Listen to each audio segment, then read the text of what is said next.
Estamos en tiempos de Adviento y hemos ya repasado varias profecías del Antiguo Testamento sobre Jesús, observando también el poderoso cumplimiento de las mismas en el nacimiento, la vida y obra de Jesús, el Mesías. Hemos estado hablando también sobre su persona, tal y como se nos revela en los Evangelios. Hemos echado la lupa principalmente a sus humildes comienzos en el vientre de la Virgen María, su nacimiento en un pesebre y su entrada triunfal en Jerusalén, montado sobre un pollino. Él es el Rey de gloria, Él es el Rey de paz. Él es poderoso, pero también manso. Y su humildad, lejos de quitar brillo a su gloria, la magnifica aún más, porque saca a relucir su grandeza, el gran amor que manifestó al venir a este mundo, sufrir nuestro rechazo y morir en la cruz. Y sabemos que luego de entrar en Jerusalén, en medio de tal ambiente de regocijo, sus días estaban contados.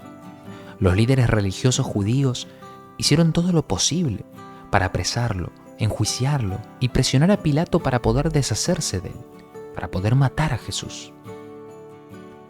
Y aquí ya encontramos a Jesús en la cruz, habiendo sufrido gran agonía y dolor. Y Juan nos dice, hacia el final de su evangelio, después de esto, sabiendo Jesús que todo se había ya consumado, para que se cumpliera la escritura, dijo: tengo sed. Había allí una vasija llena de vinagre. Colocaron pues una esponja empapada del vinagre en una rama de hisopo y se la acercaron a la boca. Entonces Jesús, cuando hubo tomado el vinagre, dijo: consumado es. E inclinando la cabeza, entregó el espíritu. Note cómo hasta el último suspiro Jesús vivió conforme a la voluntad de Dios y estaba en cada detalle para cumplir lo profetizado de él en las Escrituras. Es que nada de esto era casualidad, sino conforme al plan y propósito eterno de Dios. Y una parte sustancial, fundamental de ese plan, Jesús dice, ya estaba cumplido, ya estaba acabado, consumado.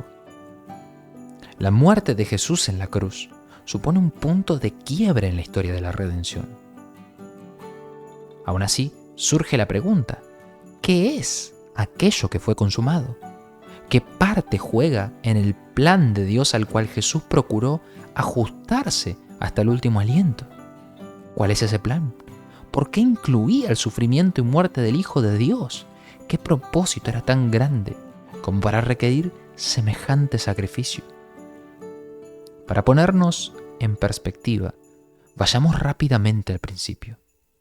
Dios creó un mundo perfecto, un cosmos, un sistema ordenado, donde cada cosa tenía su lugar, un universo donde todo lo creado funcionaba en armonía y perfección. Y no solo había una estructura perfecta, sino también una dirección buena. Todo lo que Dios creó fue creado bueno, justo y santo. Y aunque la creación reflejaba la gloria y magnificencia del bendito Creador, había una pieza faltante, un punto de contacto personal entre Dios y este mundo, un mediador, alguien que gobierne esta maravillosa creación del Señor en el nombre de Dios y que desarrolle todas sus potencialidades, que explore todas sus riquezas y descubra toda su gloria para la honra y alabanza de Dios. Esa pieza faltante, ese gobernante personal y subordinado al Creador, fue el hombre. Dios lo hizo a su imagen y conforme a su semejanza, varón y hembra, hombre y mujer. Ellos recibieron por gracia y bondad de Dios una posición muy especial, un lugar prominente por encima del resto de lo creado. Pero era vital que usaran esa posición con humildad, reconociendo siempre y no perdiendo de vista jamás que ellos nunca serían iguales a Dios. siempre estaría la Santa Trinidad por encima de ellos. Ellos le debían sus vidas y toda su existencia al bendito y glorioso Creador. Pero allí, en ese mundo perfecto, la tentación de la autonomía, la rebeldía de querer independizarse de Dios y por lo tanto tomar el lugar de Dios, apareció en escena. Conocemos cómo sigue la historia. Adán y Eva, nuestros primeros padres, el primer hombre y la primera mujer, cedieron a la tentación de la serpiente, Satanás, y trajeron así oscuridad y muerte al mundo. Su pecado abrió la puerta del juicio de Dios, y la creación bendita que Dios hizo fue maldita y sujeta a vanidad por culpa del hombre. Ahora, en lugar de ejercer dominio sobre la creación en el nombre de Dios y para la gloria de Dios, el hombre se convirtió en esclavo de la creación, manifestando esa esclavitud de diversas formas.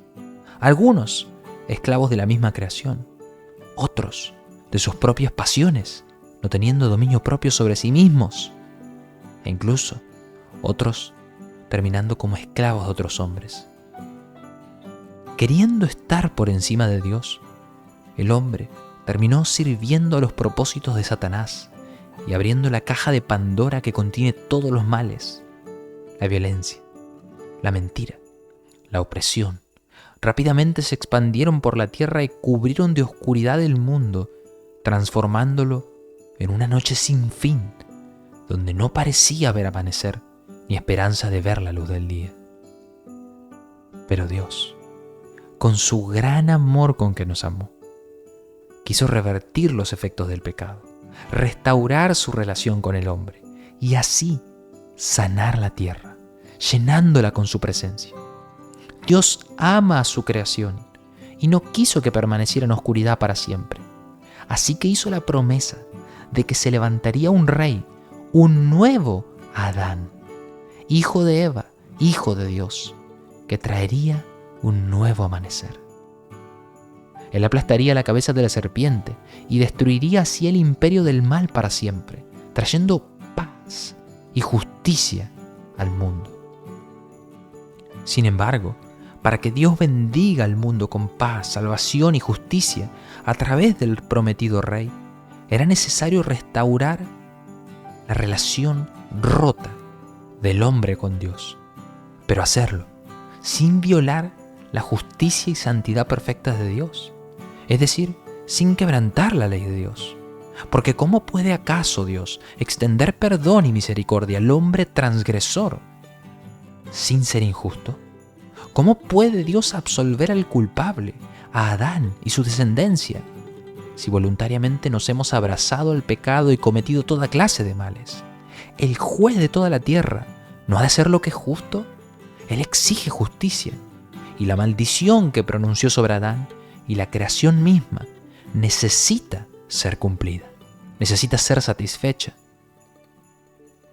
Desde temprano, Dios mostró al hombre la necesidad del derramamiento de sangre como testimonio de su favor, a través de corderos y otros animalitos que eran sacrificados en lugar del pecador de forma representativa, cargando judicialmente con la culpa del injusto, el pecado del transgresor.